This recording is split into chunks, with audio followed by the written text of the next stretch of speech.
तो चलिए प्रिय भक्तगण, आज हम आपको एक कथा का श्रवण करा रही हूँ जो सुनने मात्र से आपके जीवन में सुख, संपत्ति और धन की वर्षा होगी। तो चलिए कथा को प्रारंभ करते हैं। अगर आप यह कहानी सुन रहे हैं तो पूरा सुनिए। इस कथा को आधा अधूरा छोड़कर जाने की गलती मत करिएगा, क्योंकि इस पवित्र कथा को पूरा सुनने से मन चाहा फल की प्राप्ति होगी। इसलिए इस कथा को पूरा सुने। आप शिव भक्त हैं तो भोलेनाथ का अनादर ना करें। भगवान शिव माता पार्वती से कहते हैं, इंसान बेईमानी करके कभी भी खुश नहीं रह सकता है। इंसान को कभी भी किसी का धन बेईमानी से नहीं लेना चाहिए। 4 प्रकार के इंसान हमेशा दूसरों के पापों को अपने ऊपर ले लेते हैं। पहला, जो दूसरों के धन की चोरी करता है। दूसरा, जो पापी और अधर्मी लोगों की सहायता करता है। तीसरा, जो पापी के घर का भोजन करता है। और चौथा, जो दूसरों के घर में फूट डालता है और उन्हें लड़वाने, उनकी हत्या करवाने का कारण बनता है। ये इंसान जीवन भर पापों को अपने ऊपर ले लेते हैं। फिर माता पार्वती कहती है देवों के देव महादेव, इन बेईमानों को कैसे दंडित करनी चाहिए। फिर भगवान शिव कहते हैं, हे देवी, आज आपको पृथ्वी लोक पर जाना होगा। एक सेठ को बताने के लिए बेईमानी का धन कभी नहीं रहता है। जो इंसान बेईमानी के पैसे खाते हैं वह अन्य लोगों के पापों का बोझ अपने ऊपर उठा लेते हैं। फिर माता पार्वती एक अंधी बुढ़िया का रूप धारण करके पृथ्वी लोक पर पहुंच जाती है। इधर भगवान शिव सभी को देख रहे होते हैं। अंधी बुढ़िया जो माता पार्वती का रूप लेकर एक मंदिर के बाहर भीख मांगा करती थी, जिसका कोई सहारा नहीं था। वह एक झोपड़ी में रहती थी। अपनी भूख को शांत करने के लिए वह अक्सर मंदिर के बाहर आकर बैठ जाया करती थी। मंदिर में पूजा करने आने वाले दयालु श्रद्धालु उस पर दया करके उसे कुछ पैसे दे दिया करते थे। वह बूढ़ी महिला उन्हें दिल से दुआएं देती थी। सवेरे से लेकर शाम तक जो भी पैसे जमा होते वह उन्हें लेकर अपने छोटे से घर को लौट जाती। जैसे तैसे अपना पेट भर लेती और भोलेनाथ को धन्यवाद करती। वह कहती, हे भोलेनाथ, आप सभी का ख्याल रखते हो, यही तुम्हारी विशेषता है। इस अंधी बुढ़िया का रोजमर्रा का काम यही था। कोई उसका हाथ थाम कर चलने वाला नहीं था। वह अपनी लाठी के सहारे मंदिर और फिर अपनी झोपड़ी तक पहुंच जाती। उससे बात करने वाला भी कोई नहीं था। सहायता करने वाले तो बहुत दूर की बात रही। लेकिन कहा जाता है ना कि भगवान शिव सबकी सुध लेते हैं जब उन्होंने मुंह बनाया है। ये कहावत है कि चाहे मर जाना पर बेईमानी का धन मत खाना, क्योंकि उसका निवाला भी कहीं ना कहीं जरूर बनाया होगा। भगवान भोलेनाथ भूखा जगाता तो है पर भूखा सुलाता नहीं। धीरे धीरे वक्त गुजरता चला गया। अंधी बुढ़िया भी अकेले रहकर अपने जीवन को व्यतीत करती जा रही थी। पर एक दिन कुछ ऐसा हुआ कि उसके जीने की उम्मीद बढ़ गई। भगवान शिव ने उसके पास 2 आंखें भेज दी थीं। दरअसल वो एक दिन अपनी झोपड़ी में बैठी हुई थी और एक 3 वर्ष का लड़का खेलता कूदता आता है और उस आंधी बुढ़िया से लिपट जाता है। उसे यह भी पता नहीं था कि वह लड़का किसका था, और ना ही उसने इसे जानने की कोशिश की। जब वह लड़का उसके पास आ गया, वह उसे सहलाते हुए उसके माथे को चूमने लगी और उससे प्रेम करने लगी। वह उस लड़के से ऐसे स्नेह करने लगी मानो वह उसकी अपनी माँ हो। अब वह लड़का वहीं रहने लगा। हर सुबह अंधेरे में उसे खिलाकर पिलाकर मंदिर जाती और वह लड़का दिन भर झोपड़ी के बाहर खेलता। शाम को जब वह लौटती तो लड़का उसकी गोद में आकर खेलने लगता। वह उसे गोद में बैठाकर बहुत प्यार करती, उसे दुलारती, उसके माथे को सहलाती, उसके बालों को सहलाती और जो भी खाने की चीजें उसके पास होती उसे बड़े प्यार से खिलाती। उस बच्चे ने ऐसे ही रहते रहते 5 साल गुजार दिए। पड़ोसी उसे हमेशा अकेला खेलता हुआ देखते रहते। एक दिन पड़ोसियों ने देखा कि वह बच्चा अंधी बुढ़िया की गोद में बैठकर रो रहा है और वह बुढ़िया बार बार उसके मुख को चूमकर उसे शांत करने की कोशिश कर रही थी। पड़ोसी इस बात को जानने में रुचि नहीं रखते थे कि बच्चा किसका है। वह बच्चा उस अंधी के साथ रहकर बहुत खुश था और वह अंधी भी उसे अपने बच्चे की तरह मानकर उसे बहुत अच्छी तरह से खिलाती पिलाती थी। उस बच्चे से उसे बहुत ममता हो गई थी और वह बच्चा भी कभी उस अंधी को छोड़कर कहीं नहीं गया। वह अंधी बुढ़िया को ही अपनी माँ मानता था।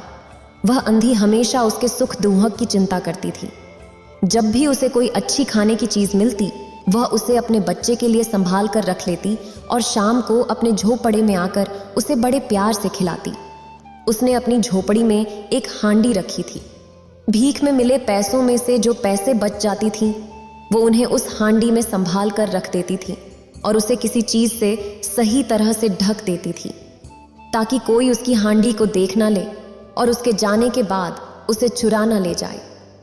धीरे धीरे कई वर्षों में उसकी वो हांडी भर गई। वे सारे पैसे उसने अपने उस बालक के लिए इकट्ठे किए थे। अंधी बुढ़िया बालक को प्यार से कान्हा कहकर बुलाती थी।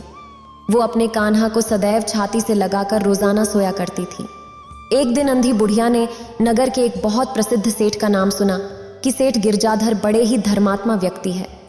आए दिन उनके द्वार पर कर्ज लेने वालों की और धरोहर रखने वालों की भीड़ लगी रहती है। बच्चा बच्चा सेठ गिरजाधर से बहुत परिचित था। वह अंधी बूढ़ी ने सोचा कि मेरे धन को कोई चुरा सकता है, इसलिए उसने मन ही मन तय किया कि वह अपने पैसे सेठ के यहाँ अमानत के रूप में रख देगी। जब उसका बेटा बड़ा हो जाएगा और उसे इन पैसों की आवश्यकता होगी तो वह सेठ से वापस अपने पैसे ले लेगा। चूंकि सभी लोग अपनी अमानतें सेठ के पास रखते थे, इसलिए वह भी अपने घर से पैसे निकालकर उन्हें अपनी साड़ी के पल्लू में बांधकर लाठी के सहारे सेठ के महल तक गई। सेठ ने जब उसे अपनी ओर आते देखा तो पूछा कि वह क्या चाहती है। आंधी बूढ़ी महिला डरते डरते उन पैसों को सेठ को देते हुए कहा कि उसने भीख मांगकर यह छोटी सी पूंजी इकट्ठी की है। अपने बेटे के लिए मैं कब तक इसकी देखभाल कर पाऊंगी? आंखों से अंधी हूं, आप अपने पास रख लें तो ये पैसे सुरक्षित हो जाता। उचित समय आने पर मैं आपसे पैसे ले जाऊंगी। फिर सेठ ने पैसे लेकर अपने मुनीम की ओर सरका दी और कहा कि इस अंधी बुढ़िया का नाम पता पूछकर ये पैसे वहीं खाते में जमा कर लो। मुनीम ने वो पैसे गिनकर बुढ़िया के नाम पे जमा कर लिया। अंधी महिला अब आश्वस्त हो चुकी थी कि उसका पैसा ईमानदार सेठ गिरजाधर के पास सुरक्षित है। वह सेठ के प्रति कृतज्ञता व्यक्त करते हुए अपनी झोपड़ी की ओर लौट आई। वह अपने बेटे के साथ रहती हुई 4 वर्षों का समय बिता चुका था। एक दिन उसका बेटा बीमार पड़ गया। उसे बहुत तेज बुखार था। अंधी बुढ़िया ने अपने बेटे को ठीक करने के लिए विभिन्न देसी उपचार आजमाए, लेकिन लड़के को कोई राहत नहीं मिली। बेटे की हालत दिन ब दिन बिगड़ती जा रही थी, जिसे देखकर उस बूढ़ी माँ का धैर्य भी जवाब देने लगा। वह बहुत दुखी रहने लगी। अब उसे केवल यही आशा थी कि बेटे को किसी योग्य डॉक्टर को दिखाया जाए, लेकिन इसके लिए उसे पैसों की आवश्यकता थी। फिर उसे याद आया कि 4 वर्ष पहले उसने कुछ पैसे सेठ गिरजाधर के पास जमा किए थे। बीमार बेटे को झोपड़ी में छोड़कर वह गिरती पड़ती सेठ की हवेली तक पहुंची तो वह सेठ देखकर पहचान तो गया था। फिर आंधी बुढ़िया ने कहा, सेठ जी, मेरा बेटा बहुत बीमार है, मुझे उसे डॉक्टर को दिखाना है। आपके पास जो मेरे पैसे जमा है, आप उनमें से मुझे कुछ पैसे दे दो तो मैं अपने बच्चे को मरने से बचा लूं। बुढ़िया के इतना कहते ही सेठ ने आंखें तरेर कर कहा, ए बुढ़िया, क्या कहती है? पैसे जमा है कैसे पैसे? और तूने मेरे पास पैसे कब जमा किए थे? मेरे पास किसी के पैसे वैसे जमा नहीं है। चल चल अपना रास्ता नाप। यह सुनकर अंधी बुढ़िया का हृदय बैठ गया कि सेठ तो उसके पैसों की बेईमानी कर रहा है। अंधी बुढ़िया ने आंसू बहाते हुए और विनती करते हुए सेठ से कहा, सेठ जी, अभी मजाक करने का समय नहीं है। मेरा बच्चा वहां मर रहा है, कृपया मुझे मेरे पैसे वापस कर दीजिए। मैं उसका इलाज करवाना चाहती हूँ। 2 साल पहले मैंने जो पैसे आपके पास जमा किए थे, बस वही वापस चाहिए। मैं तो बस अपने पैसे मांग रही हूँ, आपसे कोई कर्ज नहीं मांग रही। सेठ ने अपने मुनीम की तरफ इशारा करते हुए और धोखाधड़ी का संकेत देते हुए कहा, मुनीम जी, कृपया देखें कि क्या इस बुढ़िया ने कभी हमारे यहाँ पैसे जमा किए थे या नहीं। मुनीम ने सेठ का इशारा समझा और झूठे ढंग से खाता पलटते हुए कहा कि इस नाम की कोई महिला ने पैसे जमा नहीं कराए हैं। मुनीम के इस जवाब ने अंधी बुढ़िया की सारी उम्मीदों पर पानी फेर दिया। उसे यह भरोसा ही नहीं हो रहा था कि इतना धर्मात्मा बनने वाला सेठ उसके कुछ पैसों की बेईमानी कर लेगा। अंधी बुढ़िया वहीं अड़कर बैठ गई और रोते रोते बोली, सेठ, आप तो बड़े धर्मात्मा हो, मेरे पैसे ना सही तो अपने पास से मुझे कुछ पैसे कर्जा दे दो। मैं बच्चे का इलाज कराकर आपके पैसे चुका दूंगी। मेरा बच्चा जी जाएगा तो मैं जीवन भर आपका उपकार मानूंगी।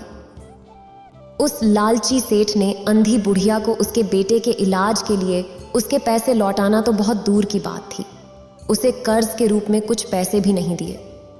फिर चिल्लाते हुए सेठ ने कहा, ये अंधी बुढ़िया मेरा समय क्यों बर्बाद करती है। फिर नौकर को बुलाकर कहता है, इसे बाहर धकेल देना चाहिए। अंधी बुढ़िया ने अपनी लाठी का सहारा लेते हुए खड़े होकर सेठ से कहा, ईश्वर आपको बहुत कुछ दे।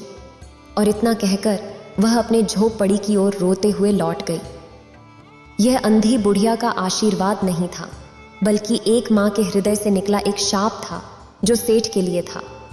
भगवान भोलेनाथ ऐसे लोगों को माफ नहीं करते हैं, बल्कि उन्हें एक दिन दुख के आंसू रोने पर मजबूर कर देते हैं। फिर अंधी बुढ़िया अपने रोगग्रस्त पुत्र कान्हा के पास वापस आ गई। धन अभाव के कारण उसका उपचार संभव न हो सका और उसकी स्थिति दिन प्रतिदिन और भी गंभीर होती गई। ऐसा प्रतीत हो रहा था मानो उसका जीवन समाप्ति की ओर अग्रसर है। अंधी बुढ़िया की हताशा दिनों दिन बढ़ती जा रही थी। वह भगवान भोलेनाथ को याद कर रही थी और वह सेठ पर अत्यंत क्रोधित थी, किंतु शिकायत करने के अतिरिक्त वह अपने दुख का इजहार और क्या कर सकती थी, क्योंकि भगवान भोलेनाथ की जो लीला थी। वह सोच रही थी कि इतना संपन्न व्यक्ति अगर 1000-2000 दे देता तो क्या बिगड़ जाता और मैं अपने पुत्र को चिकित्सक को दिखा पाती। उसके लिए मानव जीवन इतना अमूल्य है कि मेरे पैसे वापस करना तो दूर, 1000-2000 भी नहीं दे सका। यदि मेरे पुत्र की जगह उसका पुत्र होता तो वह करोड़ों रुपए खर्च कर देता। वह केवल नाम के लिए धर्मात्मा बना फिरता है, भिखारियों की भीख तक हजम कर जाता है। पापी कहीं का, कहकर कुछ देर बैठी बैठी वो सोचती रही। फिर उसे समझ में आया कि अगर मैं अपने बेटे को वहां ले जाऊं तो हो सकता है कि बेटे की हालत देखकर उसे कुछ रहम आ जाए और मुझे कुछ पैसे दे दे।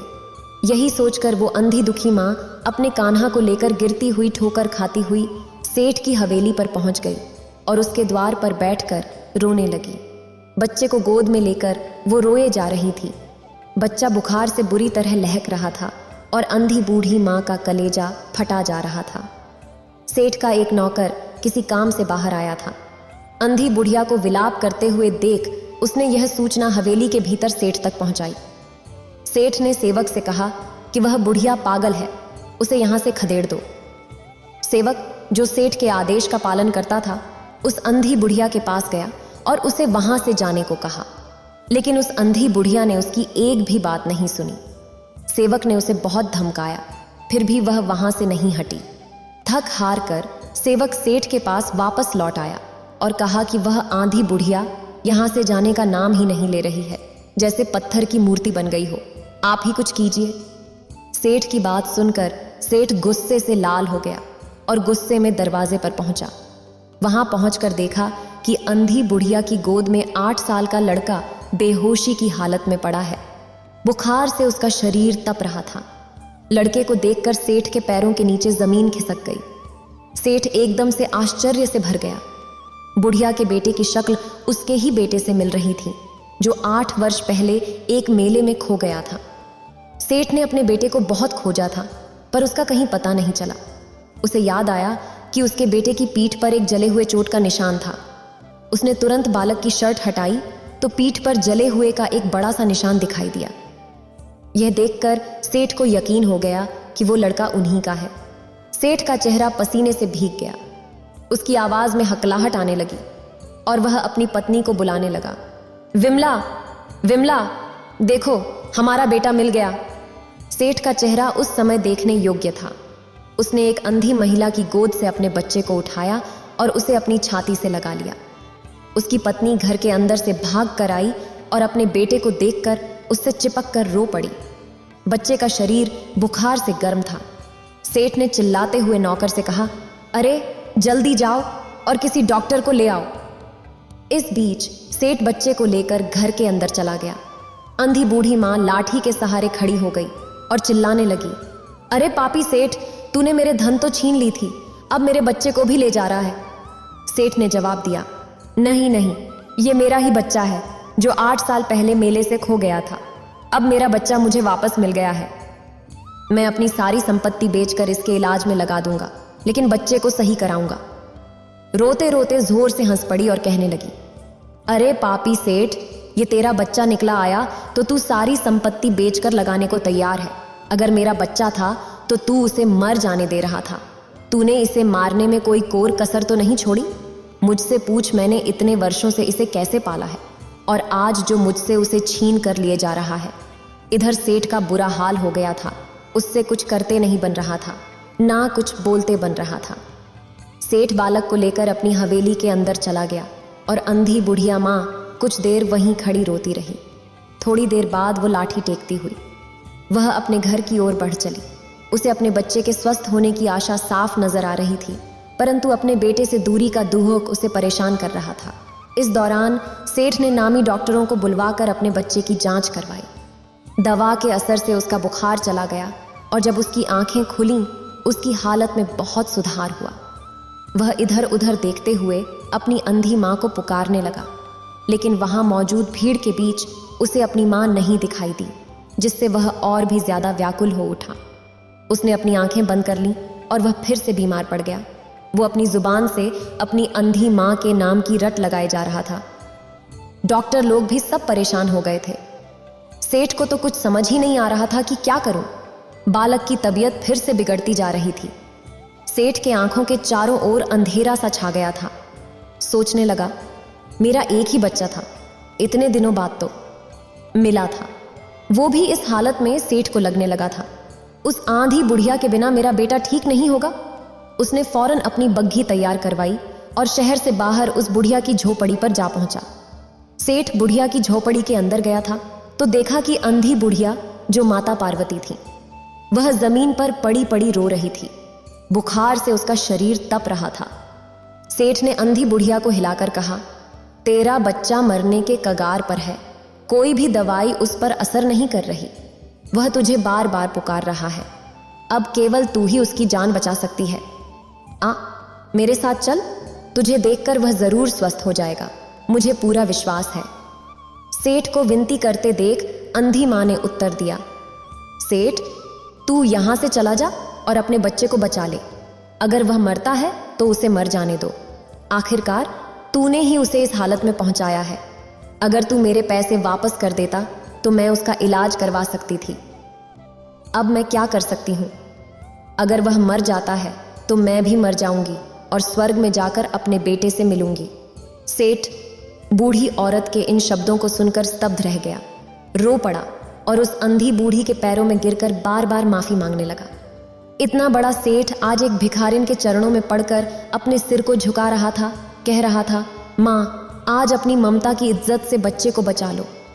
वह सेठ कहे जा रहा था कि तुम ही उसकी माँ हो, तुम्हारे चलने से ही उसकी जान बचेगी।